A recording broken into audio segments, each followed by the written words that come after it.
2절, 3절 말씀 우리 같이 한 목소리로 함께 읽겠습니다. 내가 하늘에서 나는 소리를 들으니 많은 물소리와도 같고 큰 우레소리와도 같은데 내가 들은 소리는 검은 곶 타는 자들이 그 검은 곶을 타는 것 같더라. 그들이 보좌 앞과 네 생물과 장로들 앞에서 새 노래를 부르니 땅에서 속량함을 받은 14만 4천 밖에는 능히 이 노래를 배울 자가 없더라. 아멘. 우리가 지금 보고 있는 13장, 14장 이렇게 이제 생생하게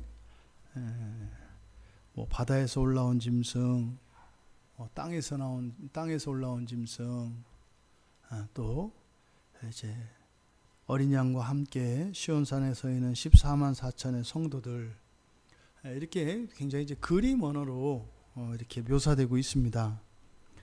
우리가 읽은 이 본문을 이렇게 이제 그림으로 연상해 보자면 마치 네모난 이 캔버스 그 화폭에 이렇게 아래쪽으로는 이렇게 이제 짐승이 마치 이렇게 짐승의 표를 이렇게 나눠주는 그런 뭐 이렇게 그림이 있고, 또 그 앞에 줄 서서 이제 그 짐승표를 받는 사람들, 그리고 뭐 그 짐승의 그 표를 받아가지고 나가서 이제 매매하는 거니까 이제 살아가는 거죠, 인생을. 그래서 열심히 살아가는 모습. 또 어떤 사람은 뭐 돈을 많이 벌었다든지 성공을 해서 막 두 팔을 벌이고 뭐 좋아하고 환호하는 그런 모습도 있을 거고, 또 그 사람 뭐 옆에는 또 상대적으로 이렇게 잘 될 줄 알았다 실패해서 막 울고 있는 사람들, 아니면 모든 걸 다 잃어버리고 땅을 치고 무릎 꿇고 막 통곡하고 뭐 있는 사람들, 뭐 이제 그런 그림들이 이렇게 있지 않겠어요?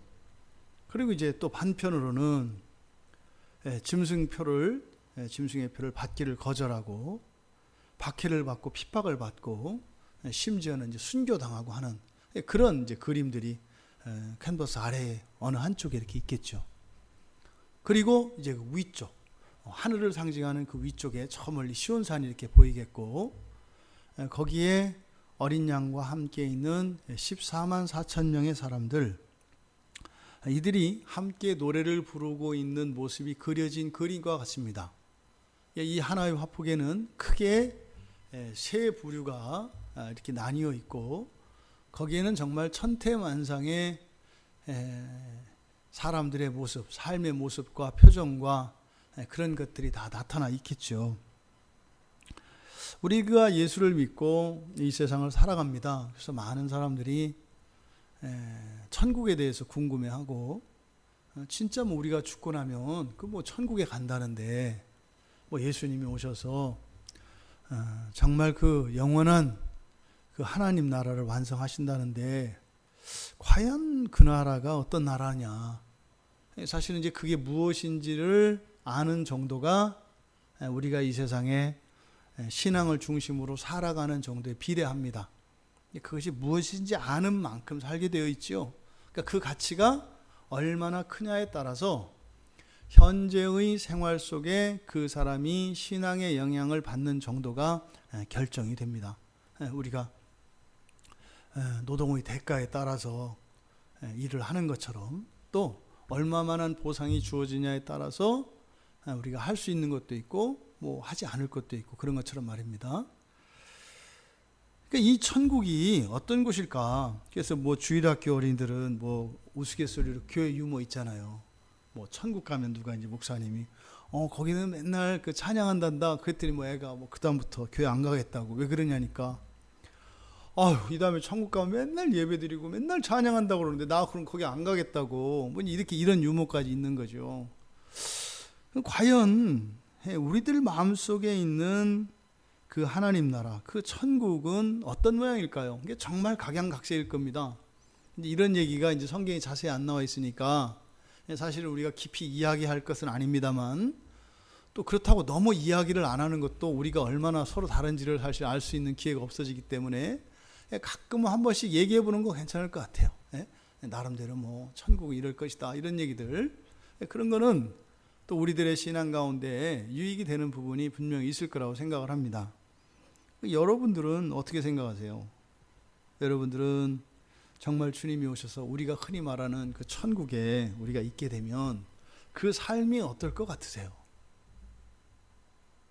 그러니까 뭐 있긴 있는데 이게 확 와닿지를 않는단 말이죠. 거기 노래방 있을까요? 요새 애들한테는 이 노래방이 굉장히 중요하거든요. 거기다가 PC방 이거 굉장히 중요하거든요. 그러니까 다른 거는 없어도 사실은 뭐 이건 있어야 되잖아요. 근데 우리 어른들은 다른 건 없어도 식당은 꼭 있어야 되고, 여성들은 백화점 꼭 있어야 되고, 커피집 있어야 되고 그러잖아요. 그러면 그 천국에서의 삶은 어떨까요? 그러니까 우리가 이렇게 문화라고 하는 이런 것들 천국에 있을까요? 없을까요? 그런 게 있을까요? 없을까요? 깊이 사실은 우리가 고민을 안 해봐요. 뭐 저도 그렇게 뭐 깊이 고민해 본 것 같지는 않아요. 그런데 이제 오늘 본문 말씀을 보면서 이제 그런 생각을 좀 해보게 됐습니다. 뭐 우리가 천국에 가면 밥을 먹을까요? 안 먹을까요? 화장실은 갈까요? 안 갈까요? 뭐 결혼을 할까요? 안 할까요? 이제 결혼 문제는 또 어떤 분들은 의견이 둘로 나뉘어 있어요. 그죠? 예수님께서 천국에 가면은 시집도 안 가고 장가도 안 간다는 그 말씀으로 한쪽으로 쭉 서 있습니다. 시집 장가 안 간다. 또 이제 한쪽으로는 하나님의 창조 섭리를 보면 에덴 동산에서 하나님이 아담과 하와를 부부로 삼았기 때문에 이런 가족 제도는 한 번에 하나님이 만드신 그 가족 제도는 타락 이전에 있는 것이니까 완성되고 난 이후에도 가족 제도는 있을 것이다. 이제 뭐 나름대로 이제 의견을 다 이야기를 합니다. 우리가 생각하는 천국 어떤 곳일까요? 근데 오늘 우리가 읽은 본문은 그 천국의 삶에 대한 아주 중요한 정보 한 가지를 주고 있습니다. 많은 것을 우리가 알 수는 없습니다만 그래도 여기에서 우리에게 주는 사도 요한을 통해서 그 천국의 삶에 대하여 주시는 정보를 가지고 좀 더 구체적으로 그리고 천국에 대한 풍성한 이런 정보들을 얻을 수 있는 본문이 이 본문입니다. 오늘 성경에 보면 이 14만 4천 명의 사람들이 뭘 하고 있다고 해요? 네, 새 노래를 하고 있다 이렇게 얘기를 합니다. 새 노래를 부르니, 여기서 부르니라고 하는 이 동사는 현재형으로 되어 있습니다. 그래서 이것은 영원하고 지속되는 것이고 계속되는 것입니다. 그래서 노래를 부른다고 하는 이 일이 천국에서 일어난다는 거예요. 그러니까 사실 노래는 우리가 이 세상에서의 삶의 양식이나 이런 것들을 보통 문화라고 하는데 이 문화의 아주 핵심적인 요소 중에 하나가 이 노래입니다. 노래. 그런데 이 천국에서 바로 어린 양과 함께 14만 4천 명의 4천 명으로 이렇게 표현되어 있는 이 사람들이 주님 앞에서 노래를 부르고 있다. 그러니까 천국에 문화가 있어요, 없어요? 있다 이 말이에요. 천국 문화가 있어요. 천국 문화가 있습니다. 그러니까 지금 우리의 삶에 우리가 살면서 인류 역사 속에 존재했던 모든 문화들은요, 이 다음에 이 하나님 나라가 완성이 되면 그게 무엇을 의미하는지 다 이해가 될 겁니다. 그러니까 우리 청소년들 요즘에 좋아하는 뭐 그 PC방에서 하는 이런저런 게임들, 또 뭐 어른들이 좋아하는 취미나 오락이나 이런 모든 문화 생활들, 이런 것들의 진짜 의미가 무엇인지 그때 그 하나님 나라에서 그 완전한 새 노래로 상징되어 있는 그 새 문화를 통해서 우리의 과거들을 다 반추하게 될 겁니다. 아, 이런 거였구나. 이런 거였구나. 그러니까 이 세상에 존재했던 모든 문화들은요, 완성될 그 하나님 나라에서 완전히 새로운, 지금으로서는 우리가 상상할 수 없는 완전히 새로운 문화로 우리들에게 인식이 되게 될 겁니다. 그러니까 천국은요, 그 주일학교 학생처럼 맨날 예배만 드리고 맨날 찬양만 하니까 그렇게 심심하고 지루하고 그런 실증나는 그런 삶이 아닐 것이다. 오히려 천국의 삶은 그럼 어떨까요? 이 세상에서 살면서 우리가 누렸던 가장 알차고 정말 군도 하나도 버릴 게 없고 정말 1초도 그냥 지루하지 않은 그런 삶이 있었다면 바로 천국에서의 삶은 이와 같을 것이다. 1초가 새로울 것이고 단 한순간도 같은 것이 없고 단 한순간도 정체되거나 똑같은 것이 아니라 완전히 새로운 것들로 우리 안에 이런 흥미와 기쁨과 즐거움을 막 드러내게 하는 그런 새로운 문화가 천국에는 있다. 그러니까요, 그것만으로도 우리가 사실은 천국을 사모할 만하다. 근데 지금 여기서 새 노래, 그래서 이 노래를 폭넓은 의미로 저는 이것을 문화로 해석을 합니다.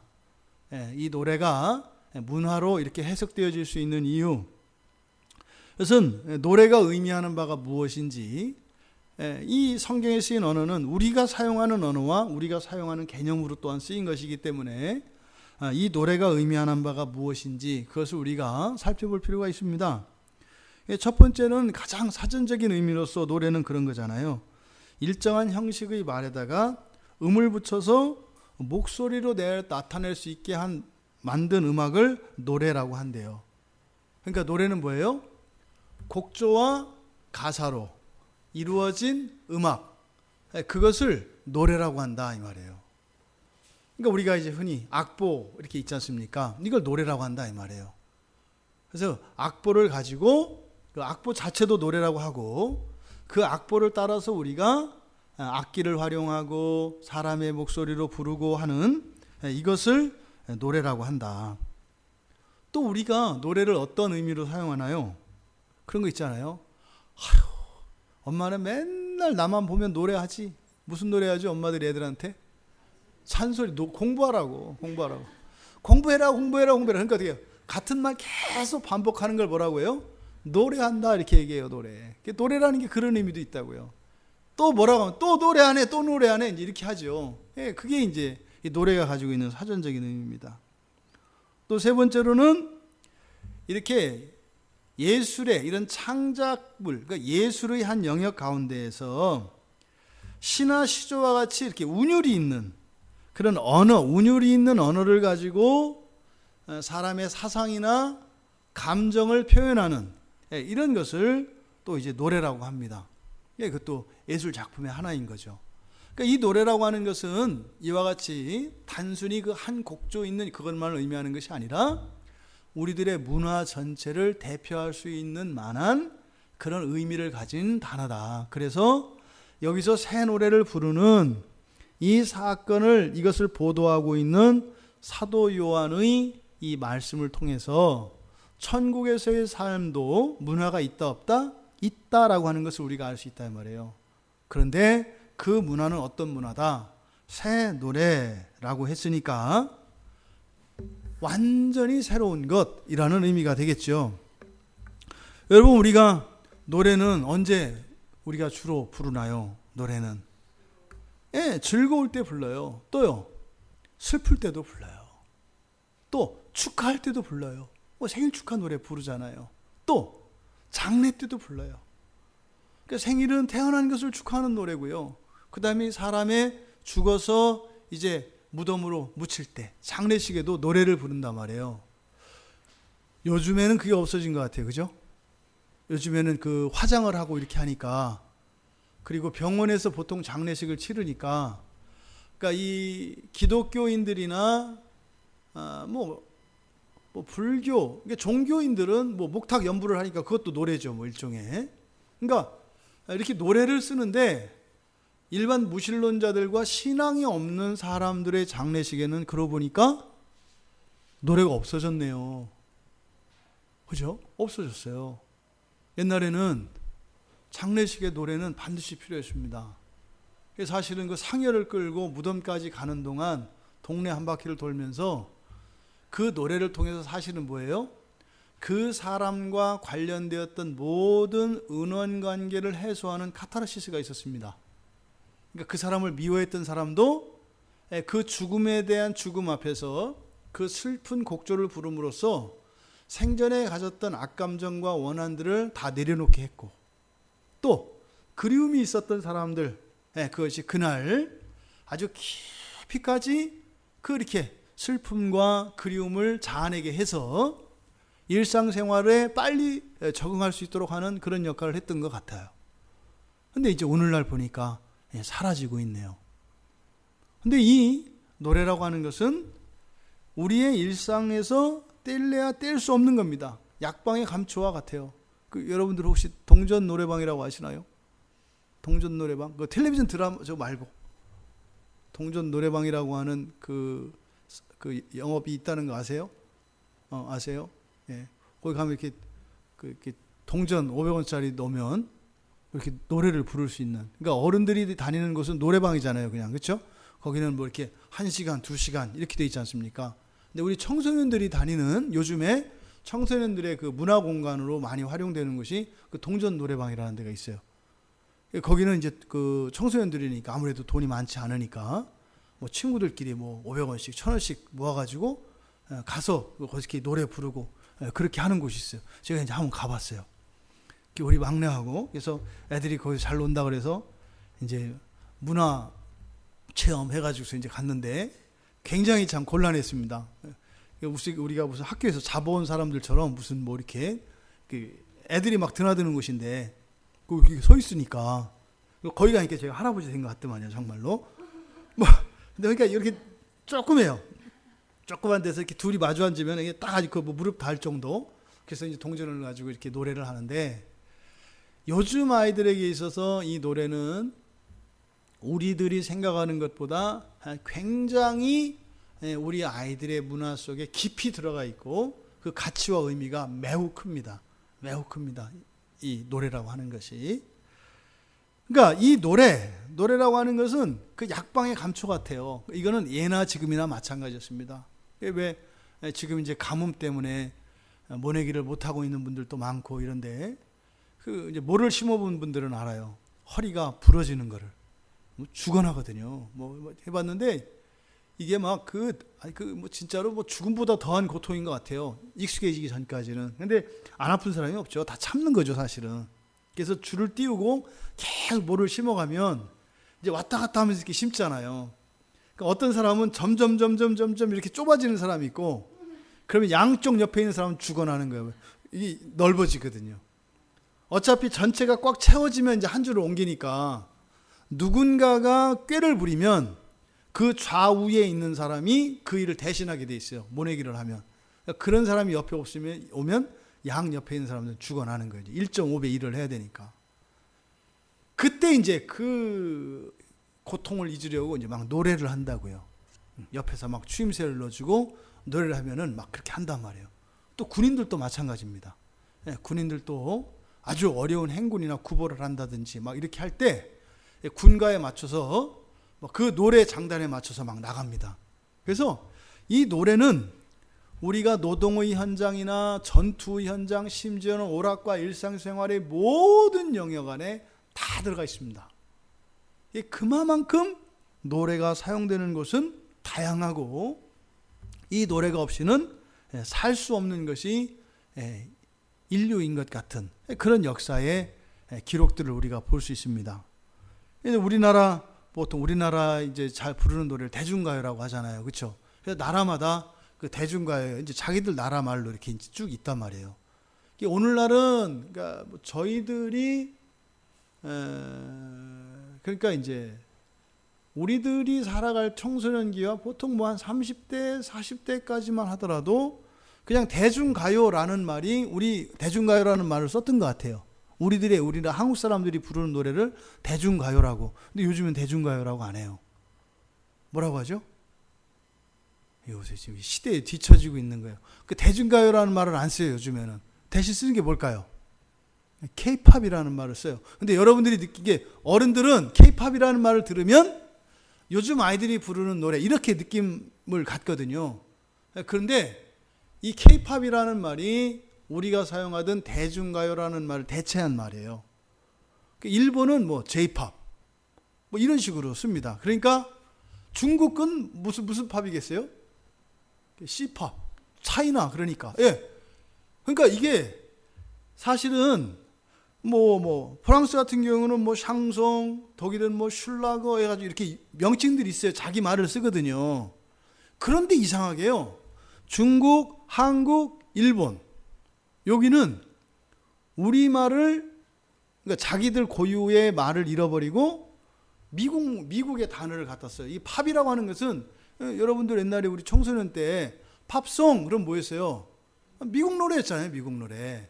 그렇잖아요. 그냥 외국 노래 내지는 구체적으로는 미국 노래를 팝송이라고 했단 말이에요.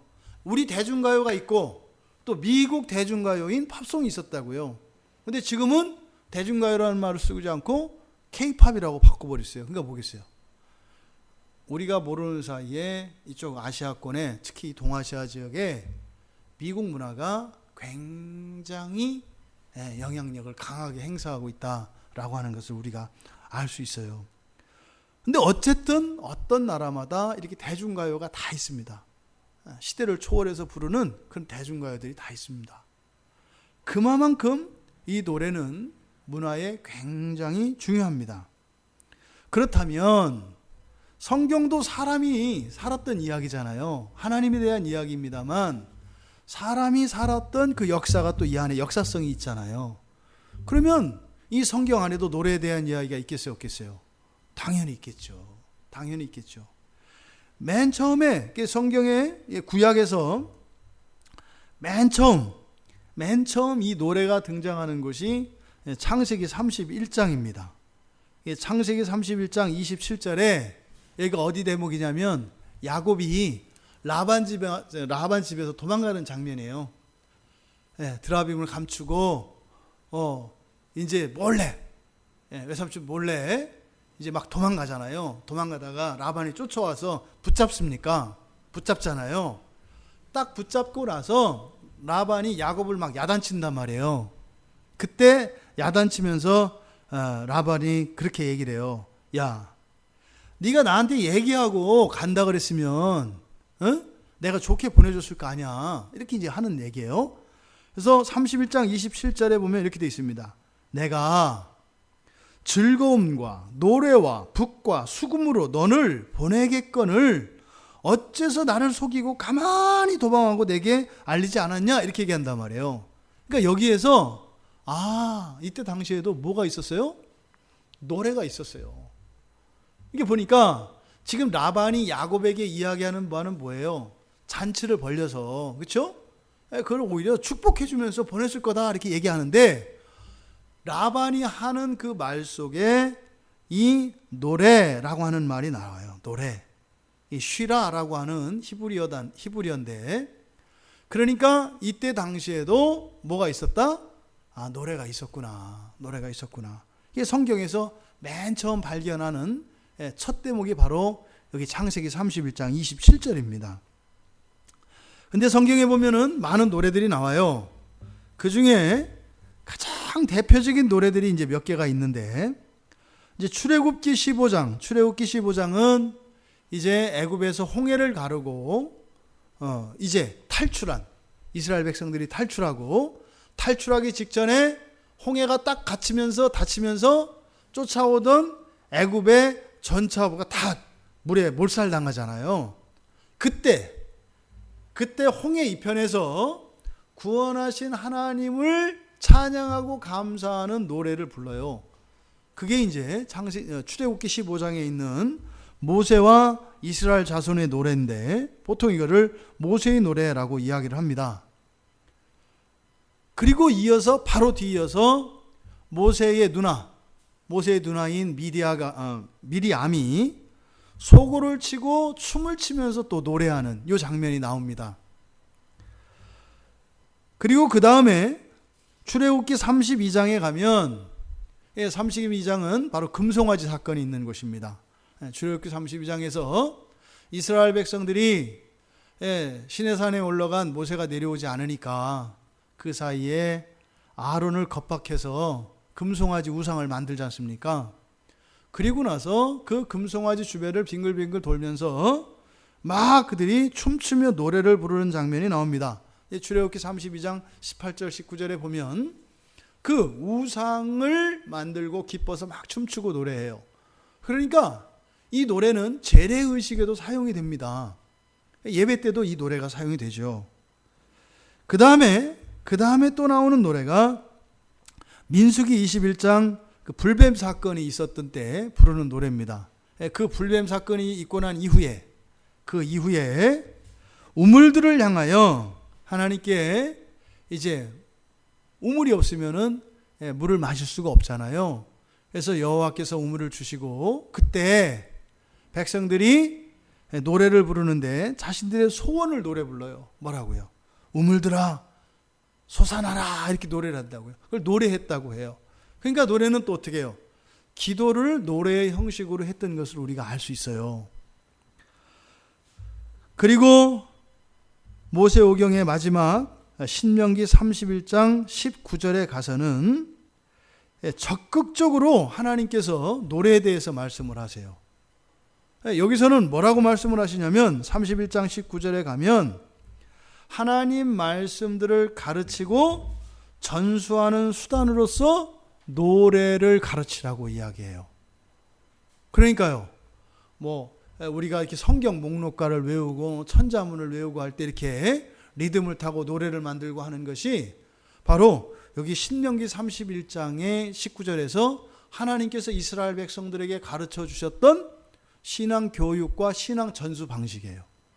하나님이 그 하나님 말씀들이 온전히 전해질 수 있도록 그리고 잘 가르쳐 줄 수 있도록 노래를 만들어서 그것을 가르치라고 이야기하세요. 그래서 사실 구약 성경에서 가장 대표적인 노래들을 담아놓은 게 뭐예요? 시편이잖아요. 시편. 성경에서 노래 중에서 가장 긴 노래가 뭘까요? 가장 긴 노래. 아가서가 가장 긴 노래예요. 송 오브 송즈라 그랬잖아요. 노래 중에 노래. 그러니까요. 이 아가서 자체가 한 편의 노래라고요. 솔로몬의 노래라고요. 그러니까 이 노래라고 하는 것은 굉장한 의미를 가지고 있다. 구약 성경에서도 이렇게 이 노래에 대해서 하나님께서 적극적으로 노래를 가르칠 것에 대해서 이야기를 한다. 그리고 아까 우리가 읽었던 이 계시록 우리 본문에 나오는 이 서의 노래도 어떻게 해요? 어린 양과 함께 시온산에서 새 노래를 부르는데 그 새 노래를 부르는 것이 어떻다? 영원하다 이 말이에요. 신약에서 또 이제 노래에 대해서 잘 나와 있는 본문이 에베소서 5장 19절과 골로새서 3장 19절입니다. 주로 이제 찬양대에서 잘 읽히는 본문이죠. 여기에 보면 사도 바울이 노래를 분류해요. 시와 찬송과 신령한 노래. 시와 찬송과 신령한 노래. 그러니까 노래를 세 분에서 이렇게 사도 바울이 이야기를 합니다. 그래서 이 노래의 다양한 장르를 인정을 하고 또 노래의 기능과 목적이 다양하다라고 하는 것을 가르쳐 줍니다. 그럼 여기서 잠깐 우리가 그 의미를 살펴보면 사도 바울이 구분하는 이 노래, 이 세 가지 시와 찬송과 신령한 노래, 그것이 어떤 차이가 있느냐? 시라고 하는 것은 원래 현악기에 맞추어서 부르는 노래를 시라고 합니다. 보통 하프라고 하고 우리말 성경에는 검은고라고 되어 있어요. 그러니까 줄을 튕겨서 현악에 맞추어서 부르도록 만들어진 노래, 이것을 시라고 합니다. 그 다음에 찬송이라고 하는 것은 노래의 여러 노랫말들 가운데 그 노랫말의 내용이 찬양과 감사와 영광을 나타내는 가사로 된 노래들을 바로 찬송이라고 얘기를 합니다. 그러니까 시라고 하는 것은 바로 현악기에 맞춰서 부르는 노래를 말하고, 찬송이라고 하는 것은 여러 가지 노랫말 중에 하나님의 영광과 하나님께 감사와 하나님께 찬양하는 가사를 담은 노래를 찬송이라고 한다. 그러니까 뭐겠어요? 다른 악기에 맞춰서 하는 노래들도 있다는 얘기죠. 또 노랫말의 가사가 하나님의 영광과 하나님께 감사하며 찬양하는 노래뿐만 아니라 또 다른 가사 내용을 가지고 있는 노래들이 있다고 하는 것을 암시하는 거죠. 그런데 너희들이 부를 노래에 대해서 사도 바울은 바로 시와 찬송 그리고 신령한 노래를 이야기한다고요. 그러니까 이 신령한 노래는 그럼 뭐냐? 이 신령한 노래라고 하는 이 노래는 그대로 직역을 한다면 뭐 영혼의 노래라고도 할 수 있고요. 영혼의 노래라고도 할 수 있고요. 또 하나는 성령에 지배되어 부르는 노래.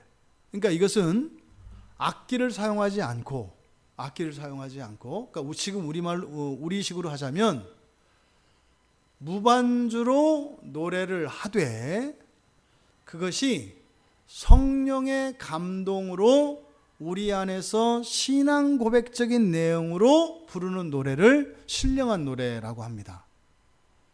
그래서 어떤 악기들에 의해서 우리의 감정이 고양되는 것이 아니라 오직 성령에 의해서 우리의 감정이 고양되어지고 또 그 노랫말들은 우리의 신앙 고백적인 내용들의 가사로 되어진 노래, 이것을 신령한 노래라고 한다. 이렇게 성경을 통해서 배우는 진리는 하나님의 백성들의 삶 속에는 언제나 뭐가 있었다는 거예요? 노래라고 하는 문화적 요소가 있었다 이 말이에요. 그러니까 예배의 요소를 우리가 이야기할 때 뭐라 그랬어요? 예배의 요소 안에 반드시 들어가는 게 말씀이 들어가요. 그렇죠? 그리고 기도가 들어가고 그 다음에 찬송이 들어간다 그랬죠. 그리고 헌금이 들어간다 그랬죠. 이것이 예배에 반드시 들어가야 되는 필수 요소입니다. 그러니까 노래라고 하는 것은 세상의 문화, 인류의 문화 생활에도 빠질 수 없는 것이고 또 그것은 우리 그리스도인들의 삶 속에서도 절대적인 것이다 라고 하는 것이 성경의 가르침입니다. 그래서요, 구약에서 하나님이 모세에게 노래를 만들어서 가르치라고 했다고 했잖아요. 그러니까요, 사도 바울도 노래를 만들어 보급하라고 하세요. 시와 찬송과 신령한 노래를, 그러니까 모든 노래가 아니죠. 제한을 하죠. 그래서 그리스도인들이 부르고 만들고 즐거워하고 해야 되는 노래가 있습니다. 그런데요, 모든 노래가 아니라 바로 시와 찬송과 신령한 노래라고 해서 음악을 구분을 하고 있다는 거예요. 그래서 아무 노래나 모든 노래를 우리가 다 할 수 있는 것은 아니다. 그리고 그렇게 하게 되지 않는다. 문화도 마찬가지입니다. 그러면 오늘 성경에서는 새 노래에 대해서 언급을 합니다. 지금 이때 그 14만 4천 명의 이 거룩한 성도들이 예수 그리스도와 함께 통치에 참여하게 될 특별한, 그러니까 그리스도인들 가운데에서도 특별한 사람들이라고 그랬어요. 그 특별한 사람들이 부르는 노래가 있다는 거예요. 그 노래를 뭐라고요? 새 노래라고 얘기해요. 새 노래. 그럼 이 새 노래라고 하는 것은 성경에서 어디에서 언급이 됐을까? 이미 구약 성경 안에서 이 새 노래에 대한 언급이 있습니다. 그러니까 노래를 이야기할 때가 있고 새 노래라고 말할 때가 있어요. 성경에 보면 그렇게 많지는 않습니다. 주로 시편에 나와 있는데 시편 33편 3절, 그리고 시편 40편 3절, 시편 144편 1절, 그리고 시편 96편 1절, 그리고 이사야서 42장 10절이 대표적으로 사용되어진 그 새 노래를 언급한 성경 본문들입니다. 공통점이 있어요. 여기에 보면 시편 33편은 여기서 새 노래로 그를 노래하며 즐거운 소리로 아름답게 연주해라 이렇게 하는데, 이 내용은 무엇이냐면 여호와의 창조, 그리고 애굽의 노예된 상태, 애굽에서 노예로 있던 이스라엘 백성들을 구원하신 그 은혜에 대하여 즐거워하며 감사하며 충만한 기쁨으로 노래할 때 새 노래라고 해요. 시편 33편에서. 또 시편 40편에서 40편 3절에서 새 노래를 얘기하는데 거기서는 딱 얘기를 해요. 새 노래 이렇게 하면서 곧 우리 하나님께 올릴 찬송, 이렇게 딱 못을 박아버려요. 그러니까 여기서 새 노래라고 하는 것은 하나님께만 드리는 노래, 이것을 새 노래라고 합니다. 그리고 시편 144편에서는 144편 1절과 9절에서 이 새 노래가 언급되는데 1절이 이렇게 되어 있습니다. 할렐루야, 새 노래로 여호와께 노래하며 성도의 모임 가운데서 찬양할지로다. 그러니까 뭐예요? 이 새 노래는 누가 부르는 거예요? 성도들이 부르는 노래입니다. 성도들이. 그리고 9절에 가면 하나님이여 내가 주께 새 노래로 노래하며 열줄 비파로 주를 찬양하리이다. 그런데 여기 있는 내용을 보면 여기서도 마찬가지로 이 새 노래는 여호와의 구원을 노래합니다. 그런데 이 시편 144편의 문맥에서 보면 바로 이방인의 거짓과 성도들의 노래를 대조시켜요. 그러니까 어떤 의미겠어요? 이 거짓이라고 하는 게 거짓말 이런 게 말하는 게 아니죠. 여기 뭐겠어요? 이방인들이 말하는 구원, 그리고 하나님의 백성들이 말하는 구원을 새 노래와 거짓으로 이야기한다 이 말이에요. 그러니까 이 세상에서 우리에게 유익이 된다, 도움이 된다, 뭐한다 하는 것들을 뭐라고요? 거짓이라고 이야기하고, 오직 예수 그리스도, 복음, 오직 하나님의 은혜, 바로 여호와의 그 구원 계시를 새 노래라고 이야기한다. 시편 96편에서도 96편 1절이 새 노래로 여호와께 노래하라, 온 땅이여 여호와께 노래하라, 이렇게 얘기합니다. 그러니까 여기 있는 내용도 마찬가지로 구원과 창조에 대한 노래입니다. 그런데 여기에 더 들어가는 게 있어요. 이 시편 96편에서는 심판이 언급됩니다. 창조와 구원, 그리고 공의의 심판에 대한 노래, 그리고 아주 놀라운 얘기가 나와요. 심판주로 재림하실 것에 대한 상징이 요 안에 들어가 있습니다. 시편 96편에 보면. 그러니까 이 새 노래와 관련해서 바로 창조와 인류의 타락으로 인한 구원, 그리고 구원에 들지 못한 자들에 대한 심판, 그리고 마지막 날에 심판주로 오실 메시아의 재림에 대한 예언까지 이 새 노래와 관련되어 있더라. 이사야 선지자가 이사야서 42장 10절에서 항해하는 자들과 바다 가운데의 만물과 섬들과 거기에 사는 사람들아 여호와께 새 노래로 노래하며 땅끝에서부터 찬송하라. 이것은 마지막 메시아가 오셔서 완성시킬 그 마지막 날에 대한 그날에 대한 예언인데, 그때에 부를 노래를 이사야 선지자는 새 노래라고 이야기한 것입니다. 그러니까요, 이 새 노래, 지금 사도 요한이 이야기했던 14만 4천 명이 부르는 이 새 노래라고 하는 것은 이미 구약으로부터 계속 예언되어졌던 그 예언의 성취라고 볼 수 있습니다. 그럼 여기서 말하는 이 새 노래는 뭘까? 정확히 이제 뭔지는 우리가 뭐다라고는 못하지만 구약에서 사용되어졌던 이 용례들을 통해서 이런 거겠구나, 이런 내용이겠구나, 그리고 여호와께 드려지는 것이구나, 우리가 이제 알 수 있지 않습니까? 이제 계시록 2절에 14장 2절에 그 새 노래의 구체적인 성격에 대해서 요한은 직접 들어봤잖아요. 그 새 노래를 들었단 말이에요.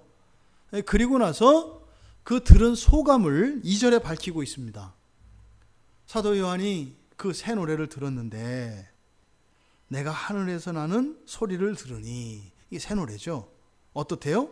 첫째, 많은 물소리예요. 많은 물소리 같고, 또 큰 우레소리 같고, 또 검은 고 타는 것 같더라. 이렇게. 그러니까 이 새 노래에 대한 감상을 이렇게 세 가지로 이야기합니다. 많은 물소리 같다.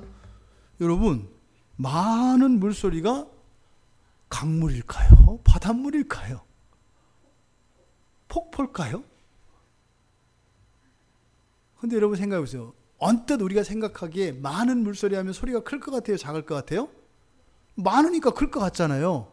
근데 진짜로 물이 많으면 소리가 날까요? 안 날까요? 바닷물이 흐르는 소리가 들려요? 안 들려요.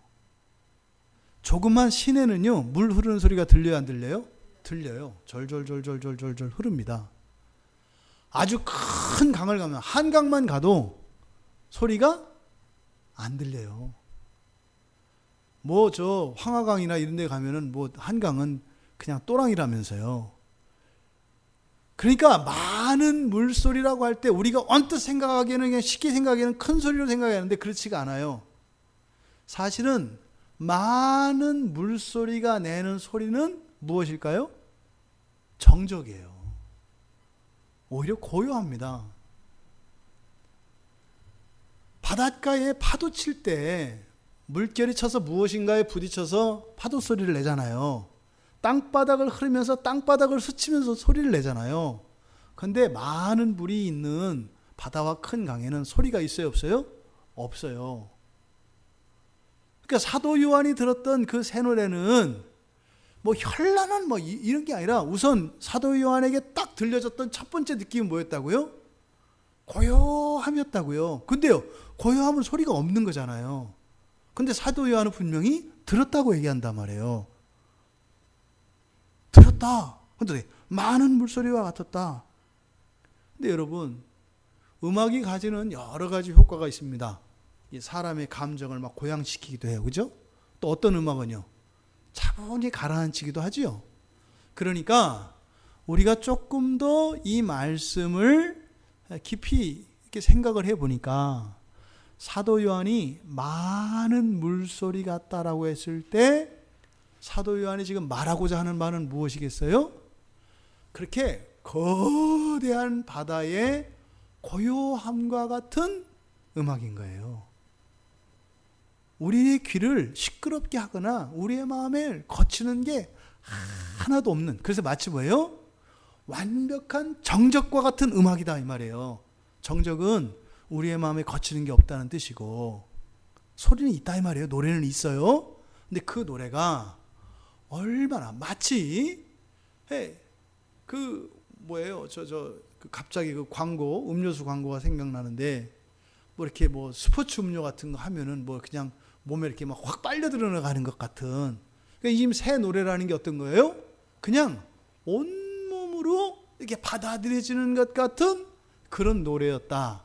이것을 많은 물소리 같다, 이렇게 얘기하는 거죠. 그러니까요, 그 새 노래를 들은 요한의 마음속에 하늘의 평화가 임했고, 하나도 감정을 출렁거리게 하거나 그런 것이 아니라 사도 요한에 있는 그대로 가운데에서 거기서 말로 다 할 수 없는 어떤 평안함을 느꼈다라고 하는 의미로 많은 물소리와 같았다라고 이야기하는 것 같습니다.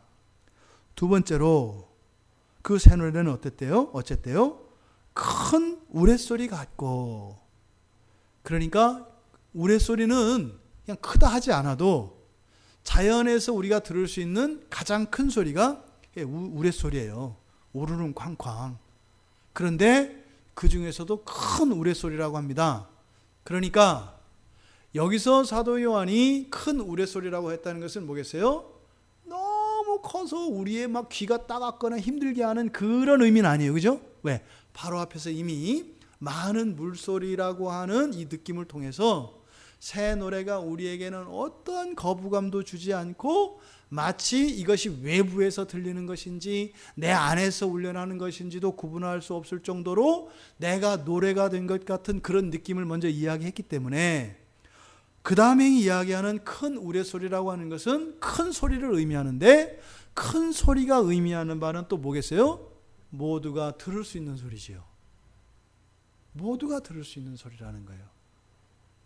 그러니까 그렇게 평안하고 내 마음에 그냥 저절로 스며드는 것 같은 그런 노래인데, 모든 사람이, 그러니까 뭐예요? 어디에 있는 사람은 더 잘 듣고 어디에 있는 사람은 못 들어서 뭐 이렇게 A석 표를 더 주고 돈을 더 주고 사야 되고 뭐 이렇게 D석 그 싼 자리 들어가고 이런 게 없다 이 말이에요.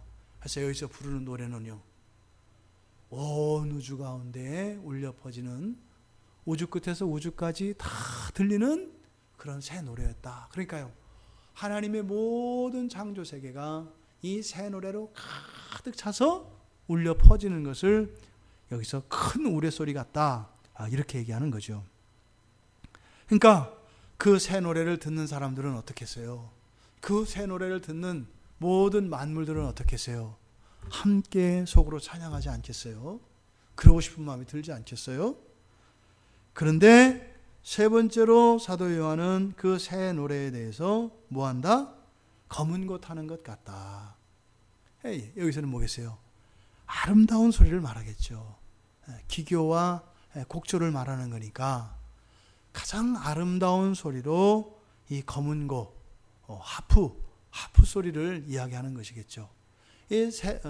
사도 요한은 이 새 노래에 대해서 이렇게 세 가지로 설명을 해주고, 그리고 나서 이제 3절에 가서 그들이 부르는 이 노래가 어떤 것인지 다시 한번 설명을 해주는데, 그 새 노래는 어디서 불렀대요?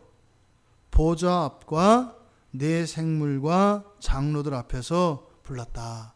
그러니까 사실은 이게 다 뭘 얘기하는 거예요? 하늘 보좌를 말하는 거죠. 하늘 보좌에서만 부르는 노래였다. 그리고 또 이 노래를 부르는 사람도 누구밖에 안 된다? 땅에서 속량함을 받은 14만 4천밖에 부를 수가 없다. 이렇게 얘기를 해요. 그러니까 이 새 노래라고 하는 것은 제한적이에요.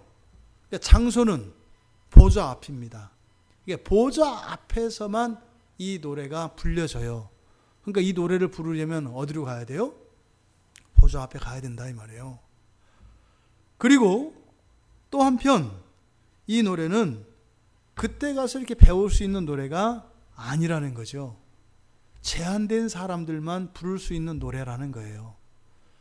들을 수는 있겠지만 부를 수는 없다. 그러니까 듣는 것과 부르는 것 사이에는 어마어마한 차이가 있는 것 같아요.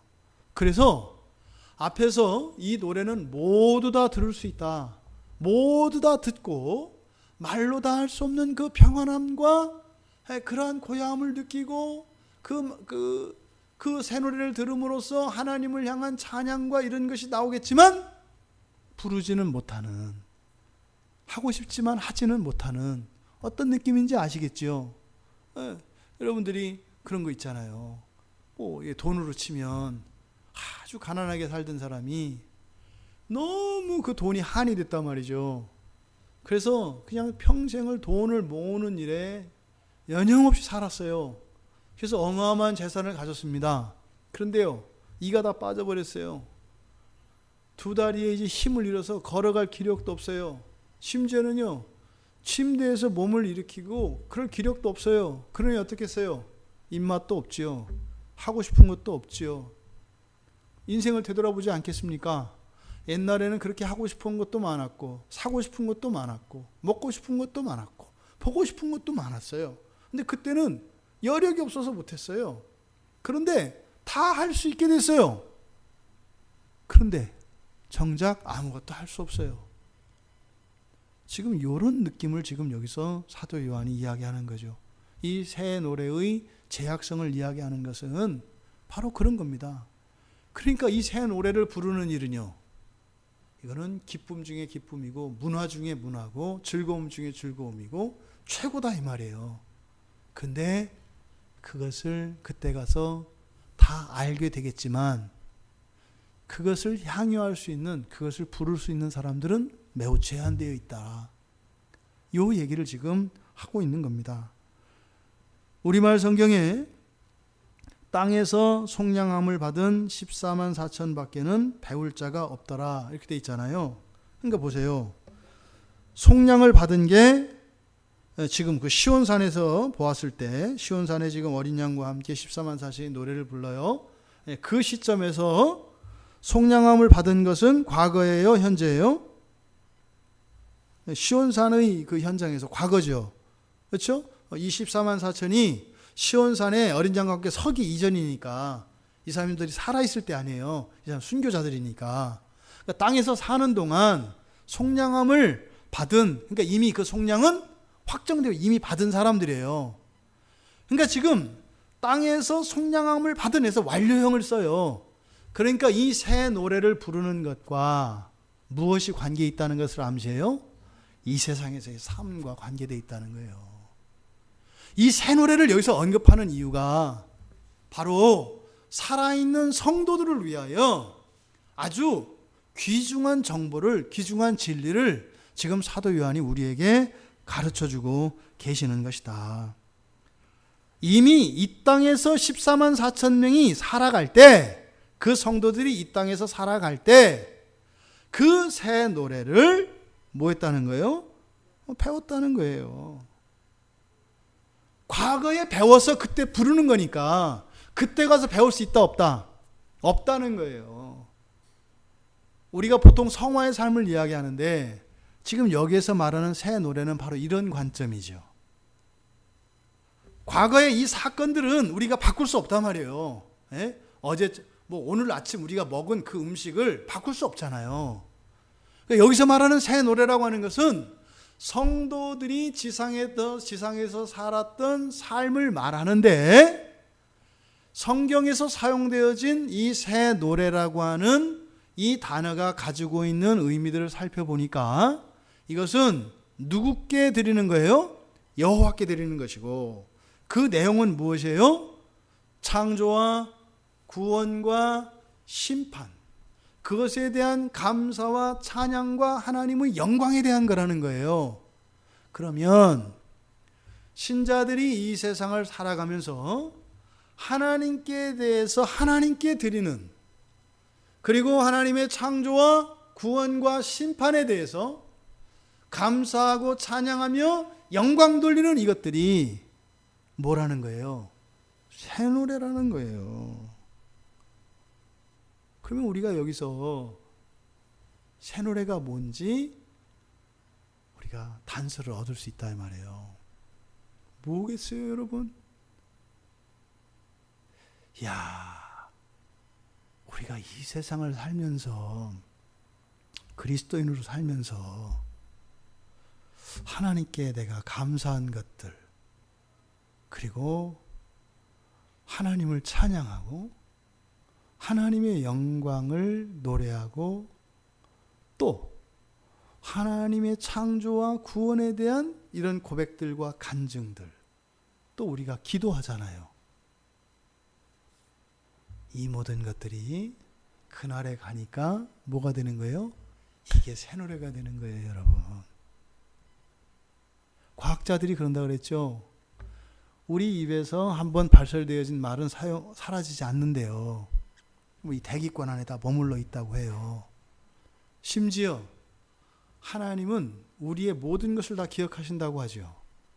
그러니까 우리의 마음속에서 떠올랐던 모든 생각들을 하나님은 다 아신다 그래요. 그러니까 사도 요한은 자신의 인생을 다 돌아보고 있습니다. 예수를 만난 날부터 그 신앙을 부여안고 분투하며 성화의 삶을 살고 때로는 예수님을 오해하기도 하고 하나님에 대해서 불신앙을 갖기도 하고 했던 그런 잘못들이 아니라 하나님께 대하여 드렸던 감사와 찬양과 영광에 대한 이런 간증과 또 전도하면서 전파했던 복음과 또 기도하면서 하나님께 올렸던 이 모든 것들이 하나도 버려지지 않고 이게 어떻게 되는 거예요? 마치 한 장의 악보처럼 그 모든 것이 각자에게 그 새 노래로 주어진다는 거예요. 그거를 누가 배울 사람이 있겠어요? 이 새 노래를 배운다는 건 뭐예요? 그리스도인으로 인생을 살아가는 거예요. 그걸 어떻게 배워요? 배울 자가 없죠. 우리의 인생이 마치 이 마지막 날에 가면 그렇게 한편의 아름다운 노래가 된다고 이야기하네요. 바라고 하는 음악가가 이렇게 자연을 보면서, 말씀을 우리 주중에 성경 공부할 때 말씀을 드린 것 같은데, 이렇게 절대음감을 가지고 있는 사람들은 풍경을 음악으로 바꿀 수 있대요. 그림을 보고도 그 그림을 음악으로 바꿀 수 있대요. 그러니까 화가들은 또 어떻게 돼요? 음악을 듣고 또 그림으로 바꿀 수가 있대요. 시인은요, 글을 시로 옮기는 거고요. 소설가는 글을 소설로 쓰는 거예요. 놀랍죠? 그런 것처럼 우리들의 인생을 그냥 이렇게 한 그루 한 그루의 나무와 풀과 꽃처럼 그렇게 우리의 인생의 사건들을 쭉 진열을 한다면 우리 신자들의 모든 삶의 그 자서전은 그날에 가서 한 편의 노래가 되는데, 이게 완벽한 새 노래가 된다고 사도 요한이 말씀하고 있는 겁니다. 여러분, 우리 좋은 곡을 작곡합시다. 아주 멋진 곡 하나밖에 없는데 그 노래가, 그래서 사도 요한이 구체적으로 말할 수가 없었던 거예요. 왜요? 한 사람 한 사람의 인생이 하나의 노래인데 14만 4천 명이 각자의 노래를 부르는데 이게 하나의 음악으로 만들어내지는 거예요. 그래서요, 많은 물소리였고요, 한 신자 한 신자는 물방울 하나였다면 모두의 합해진 노래니까 많은 물소리인 거죠.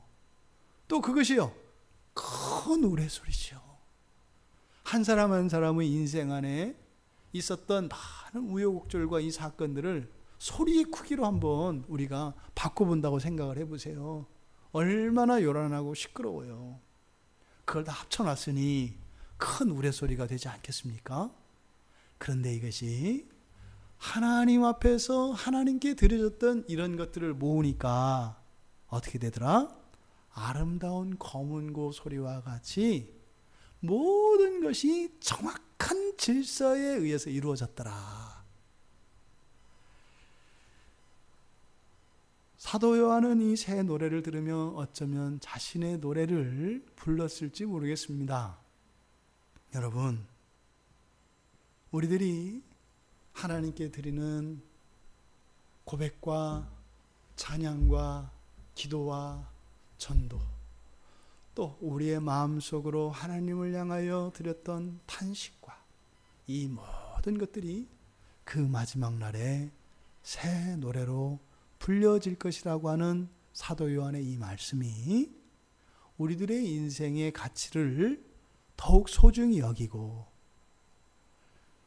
다른 무엇과 비교되지 않는 아주 고유한, 그리고 나만의 노래를 위하여 허락하시는 것이 나의 인생인 줄 안다면, 그리고 그 마지막 날에 하나님을 위하여 부르는 새 노래를 만들기 위하여 살아가는 것이 지금의 인생이라고 하는 이 참된 진리를 깨닫는다면, 우리가 이 세상을 살아가며 어떤 일들이 일어난다고 해서 그것에 우리의 마음이 다 빼앗겨지지는 않을 것 같습니다.